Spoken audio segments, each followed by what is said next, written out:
Twelfth class students, आज हम जो चैप्टर कर रहे हैं ये उसकी लास्ट वीडियो है। आपकी पॉलिटिकल साइंस का चैप्टर सेकंड है। तो हम यहाँ करेंगे कि सोवियत संघ के विघटन के क्या परिणाम निकले। ठीक है बेटा, ये जो स्क्रीन पे आप दे रहे हैं ये कुछ मैंने इम्पोर्टेंट्स जो हमको लाइंस जो हमको सर्कल किया हुआ है, इससे आपको हेल्प मिलेगी। तो यहाँ मैं आपको बता रही हूँ कि सोवियत संघ के विघटन के क्या परिणाम निकले।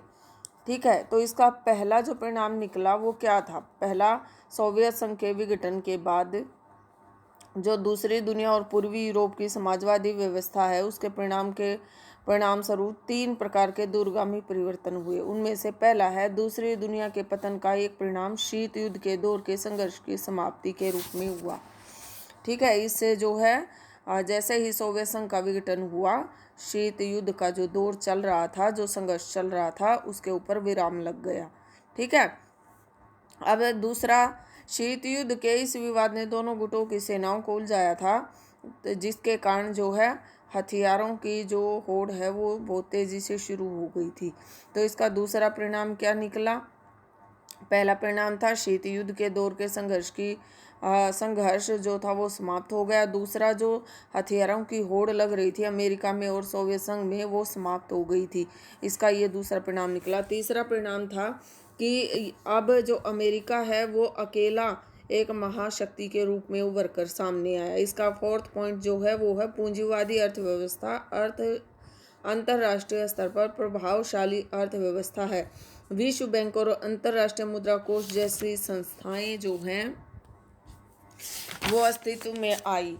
ठीक है, दूसरा है कि सोवियत खेमे के अंत का एक अर्थ था नए देशों का उदय। तो सोवियत संघ के विघटन का जो तीसरा कारण बना, उसके कारण कुछ नए देश जो हैं उनका उदय हुआ। और इन जो ये नए देश हुए, ये पूर्वी यूरोप के देश यूरोपीय संघ से जुड़ना चाहते थे। इनके सामने ये 2 ऑप्शन थे, या तो ये यूरोपीय संघ से जुड़ जाएं या उत्तर अटलांटिक संधि नाटो का हिस्सा बन जाएं।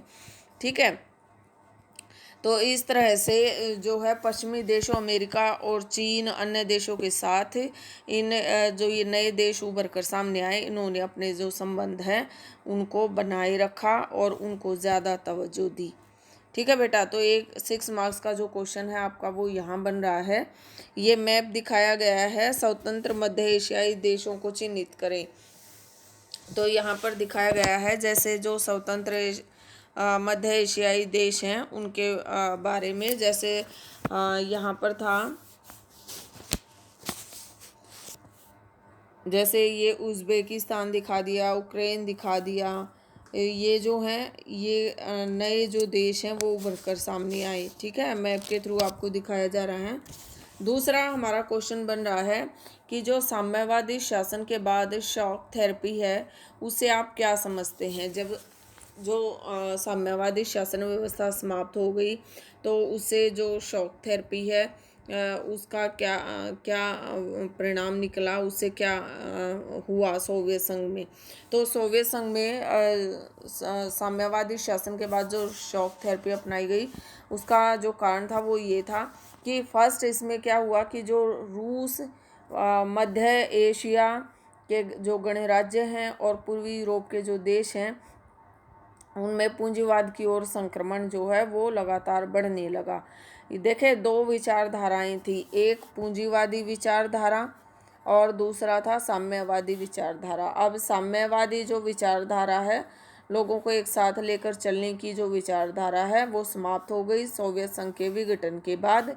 और अब ये जो नए देश उभर कर सामने आए थे, इन्होंने साम्यवादी जो विचारधारा उसको छोड़कर पूंजीवादी विचारधारा को अपनाना शुरू कर दिया। ठीक है, और इसको क्या कहा जाता है, शॉक थेरेपी कहा जाता है। विश्व बैंक और अंतर्राष्ट्रीय मुद्रा कोष द्वारा निर्देशित इस मॉडल को शॉक थेरेपी या इसको आघात पहुंचाकर उपचार करना कहा गया है। ठीक है, तो इस क्या कहा गया है, आघात पहुंचाकर उपचार करना कहा गया है। ठीक है, तो इस तरह से जो जो सोवियत संघ है उसके विघटन के बाद अमेरिका का ही वर्चस्व रह गया, और सोवियत संघ के विघटन के बाद जो साम्यवादी विचारधारा है वो सारी की सारी जो है उसके अंदर संक्रमण शुरू हो गया, और वो पूंजीवादी विचारधारा की तरफ मुड़ना शुरू हो गया। तो जो यहाँ पर विश्व बैंक और अंतर्राष्ट्रीय मुद्रा कोष है, उसने इस मॉडल को क्या नाम दिया है, आघात पहुंचाकर उपचार करना कहा गया है। ठीक है। दूसरा है, हर देश को पूंजीवादी अर्थव्यवस्था की ओर पूरी तरह मुड़ना था, सोचना था। तो इसका मतलब ये है कि सोवियत संघ के दौर की हर संरचना से पूरी तरह से फ्री हो जाना था। ठीक है। तो इसमें जो पॉइंट बन रहा है हमारा, वो बन रहा है मलकियत का सबसे प्रभावी रूप निजी स्वामित्व। निजी स्वामित्व क्या होगा कि जितनी भी सार्वजनिक रूप की जो संपत्ति थी, जो सार्वजनिक स्वामित्व था, अब वो चेंज होकर क्या आ गया, निजी हाथों में चला गया। अब निजी स्वामित्व को जो है वरीयता प्रदान कर दी गई। ठीक है। तो जो सामूहिक फार्म थे उनको निजी फॉर्म में बदल दिया गया। ठीक है। अब तीसरा रुख है जो वो है कि अब माना जाने लगा कि ज़्यादा से ज़्यादा जो व्यापार करके ही विकास किया जा सकता है। इस कारण मुक्त व्यापार को पूर्ण रूप से अपनाना ज़रूरी माना गया। पूंजीवादी व्यवस्था को अपनाने के लिए वित्तीय खुलापन, मुद्राओं की आपसी परिवर्तन करना, मुक्त व्यापार की नीति मानी गई। ठीक है। तो यहाँ पर आपका एक शॉर्ट क्वेश्चन भी बन रहा है कि मुक्त व्यापार किसे कहा जाता है, मुक्त व्यापार नीति क्या होती है। तो मुक्त व्यापार नीति में होता है वित्तीय खुलापन, जो मुद्राओं की आपसी परिवर्तन के जो देश हैं वो आपस में अपनी मुद्राओं का एक दूसरे से एक्सचेंज कर सकते हैं। मुक्त व्यापार की नीति महत्वपूर्ण मानी गई। ठीक है। इसका अगला जो पॉइंट है आप स्क्रीन पे देख पा रहे होंगे, मैंने हेडलाइंस डाली हुई हैं। तो इसका सीधा सीधा असर क्या हुआ कि सीधे पश्चिमी मुल्कों से हैं, पश्चिमी जो एरिया है वो कौन सा है, जिसमें अमेरिका और अन्य देश जो उसके हेल्पर देश हैं, जो जिन्होंने अमेरिका का साथ दिया है, जो अमेरिका के गुट में शामिल देश हैं, सीधे सीधे उन देशों के साथ इसको जोड़ दिया गया। ठीक है बेटा। अब नेक्स्ट आपका जो क्वेश्चन बन रहा है वो क्वेश्चन बन रहा है कि इस शॉक थेरेपी के परिणाम क्या रहे। ठीक है। तो जो शॉक थेरेपी है वो क्या हुआ, उसको 1990 में अपनाई गई। 1990 में अपनाई गई शॉक थेरेपी जनता को भोग के उस आनंद लोक तक नहीं ले गई जिसका उसने वादा किया था।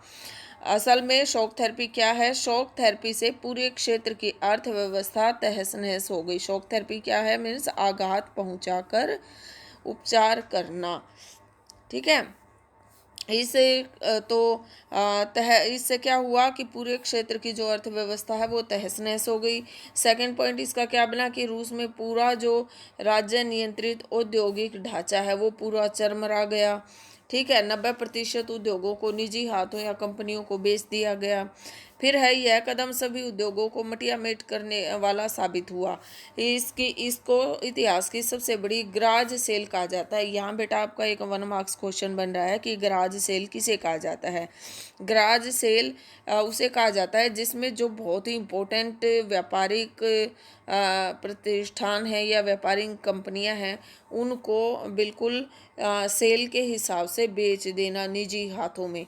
ठीक है। तो उसको बोला जाता है गराज सेल, यानी कि उनकी कीमत को कम करके, बहुत ही कम करके आका जाना।